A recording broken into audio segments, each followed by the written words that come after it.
Hi guys, welcome to Banu Sindhu. ఈరోజు మనం బగారన్నంతో పాటు మటన్ కర్రీ చేసుకుందాం. మటన్ కర్రీ కూడా కొంచెం స్పెషల్ చేసుకుందామండి. ఫస్ట్ అయితే బగారన్నం ఎలా చేసుకోవాలో చూసేద్దాం రండి. ఫస్ట్ దీనికి నేను ఈజీగా తొందరగా అయిపోయేటట్టు ఒక సింపుల్ టిప్ చెప్తానండి. Garlic, chillies, ginger garlic, chillies ఇవి 3, అల్లం వెల్లుల్లి పచ్చిమిర్చి ఇవి 3 కూడా మనము ఒక రోట్లో వేసుకొని దంచుకొని పేస్ట్ లాగా చేసుకోవాలి. మరీ మొత్తం పేస్ట్ లాగా కాకుండా ఇలా బరకగా ఉన్నా పర్వాలేదండి. ఇలా చేసుకొని పెట్టేసుకుందాం ఫస్ట్. ఆ తర్వాత పెద్ద బగోన తీసుకుందాము. ఇందులో 1 స్పూన్ నెయ్యి, అలాగే 1 స్పూను ఆయిల్. సో 2 కూడా మనం ఈక్వల్గా తీసుకోవాలన్నమాట. లేకపోతే ఉట్టి నెయ్యి వేసేసుకుంటే ఏమైపోతుందంటే తొందరగా మాడిపోతుంది. అందుకని మనం ఆయిల్ కూడా వేసుకోవాలి. ఆ తర్వాత 1 బిర్యానీ ఆకు, ఆ తర్వాత 2-3 దాల్చిన చెక్క, తర్వాత సాజీరా, ఆ తర్వాత ఒక 2 యాలకులు, ఆ తర్వాత కొంచెం పువ్వు, ఆ తర్వాత 3 లవంగాలు, 1 చిన్న స్పూన్ కాజు ఇవన్నీ కూడా వేసేసుకొని బ్రౌన్ కలర్ వచ్చేంత వరకు మనం ఫ్రై చేసేసుకుందాం. ఆ తర్వాత ఒక పెద్ద సైజు ఆనియన్ సన్నగా కట్ చేసుకొని అవన్నీ కూడా ఇందులో వేసేసుకొని బ్రౌన్ కలర్ వచ్చేంత వరకు కూడా మనము మంచిగా ఫ్రై చేసేసుకొని పెట్టేసుకోవాలి. ఇందులో టిప్ అన్నాను కదండి. టిప్ అంటే మనం పచ్చిమిర్చి, అల్లం వెల్లుల్లి పేస్ట్ అట్లా అన్నీ సపరేట్గా కారాలు మిరియాలు వేసుకోకుండా ఒకటే సింపుల్గా మనం చేసిన పేస్ట్ ఉంది కదా, ఇది ఒక్కటి వేసి చాలండి. దాంతోపాటు ఈ కసూరి మేతి కొంచెం వేసేస్తే సరిపోతుంది. ఇంకే ఫ్లేవర్స్ అవసరం లేదు. మనం పుదీనా వేసుకొని అవసరం లేదు, కరివేపాకు, కొత్తిమీర ఏది వేయని అవసరం లేదు. ఇది ఒక్కటి వేసుకుంటే చాలు, చాలా మంచి ఫ్లేవర్ వస్తుంది బగారా మొత్తం కూడా.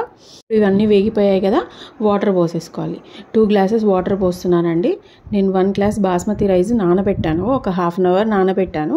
సో అందుకని 1 గ్లాస్కి 2 గ్లాసుల చొప్పున వాటర్. ఆ తర్వాత సాల్ట్ కూడా మనకి ఎంత అవసరం పడుతుందో అంతే వేసుకొని కలిపేసేసుకోవాలి. కలుపుకొని మనం ఇప్పుడు మూత పెట్టుకొని ఉడకబెట్టేసుకుందామండి.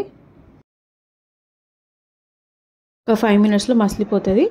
చూసారు కదా, ఈ విధంగా మసలడం స్టార్ట్ అయిపోయింది కదా. ఇప్పుడు సిమ్లో పెట్టేసుకొని మనము నానబెట్టిన బియ్యం ఉన్నాయి కదా, బాస్మతి బియ్యం, అవి ఇందులో వేసేసుకుందాం. అంతా కూడా వేసేసుకొని మొత్తం కూడా ఒకసారి కలిపేసి, సాల్ట్ ఏమైనా ఎక్కువ తక్కువ ఉన్నా కానీ చూసుకొని ఈ టైంలోనే మనం సాల్ట్ కూడా వేసేసుకోవాలండి. ఆ తర్వాత మనకు సాల్ట్ వేసుకోవడానికి కుదరదు.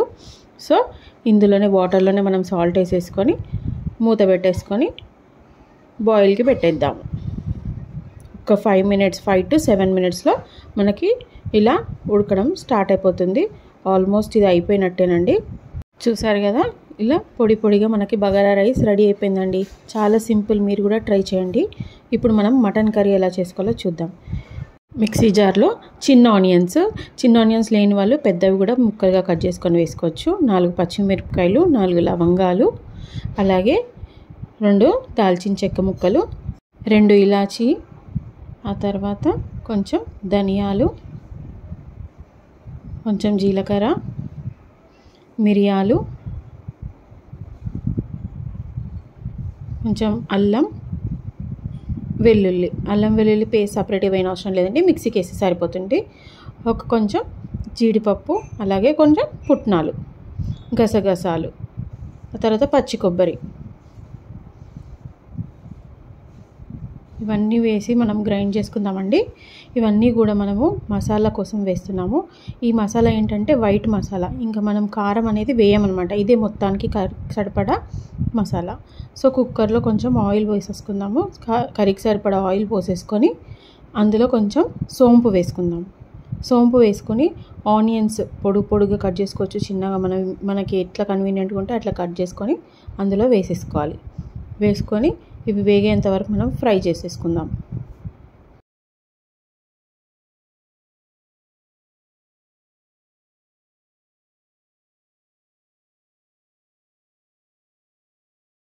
ఆనియన్స్ కొంచెం ట్రాన్స్పరెంట్ వచ్చింది కదండి. ఇప్పుడు మనము కొంచెం ఒక కప్పడు పుదీనా వేసేసుకుందాము. వేసేసుకొని మనం మంచిగా ఆయిల్లో ఫ్రై అయ్యేలాగా కలిపేసేసుకొని పెట్టేసుకోవాలి. ఇది అయిపోయిన తర్వాత మనం క్లీన్ చేసి పెట్టుకున్న మటన్ ఉంది కదండి, నేను ఒక 1/2 kg మటన్ తీసుకున్నాను. అది ఇందులో వేసేసేయాలి. వేసేసి మంచిగా కలిపేసి పెట్టేసుకుందాం.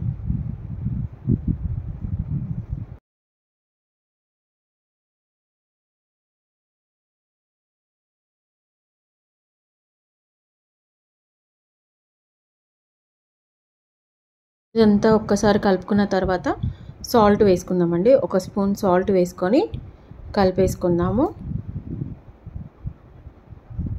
ఆ తర్వాత మనం మిక్సీ పట్టుకున్న పేస్ట్ ఉంది కదా, మసాలా పేస్ట్, అది మొత్తం కూడా ఇందులో వేసేసుకుందాము. వేసేసి కర్రీకి సరిపడా వాటర్ కూడా ఇందులో వేసి కలిపేసేసేయాలి.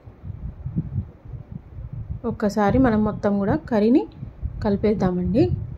ఈ మటన్ వైట్ సాల్నా చాలా చాలా టేస్టీగా ఉంటుంది. చపాతీస్కైనా దేనికైనా బాగుంటుందండి.